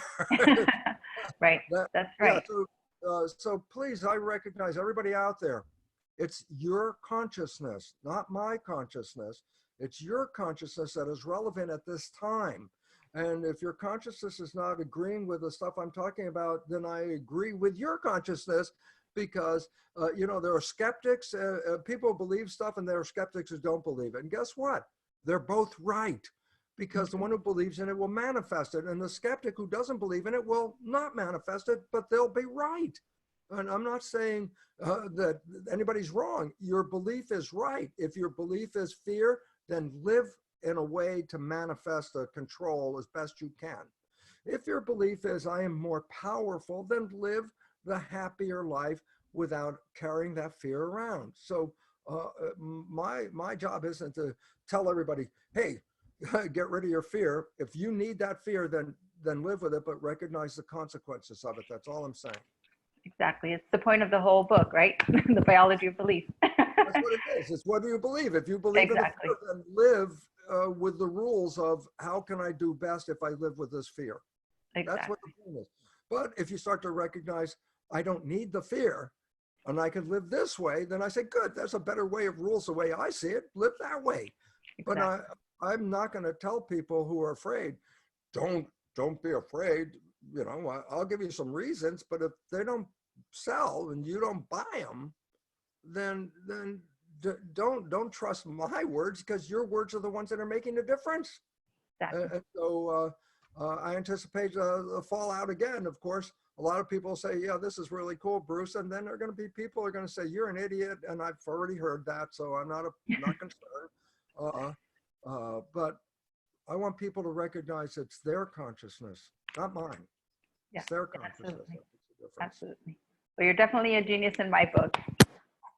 Oh, I thank you for being with us so very much. Thank you. And thank you for being joyous and happy and healthy looking for us.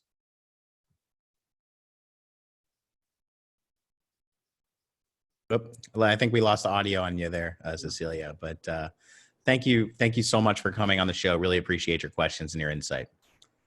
All righty. So Uncle Bruce, I think this would be a good time to close it out. We've gone on considerably longer than we usually do. What are your thoughts on that? Well, I think now it's just going to be, talking about the same thing over and over again. I think we hit the major points that were necessary. And again, I'm offering suggestions based on the science that I teach. These are suggestions. If you don't like them, that's okay. And if you like them, I think that they could really help create a better future for us at this point from a biological point of view. So I'm wishing everyone the best and recognizing, as we've always said, we're really powerful. It's just how you want to use that power. Thank you.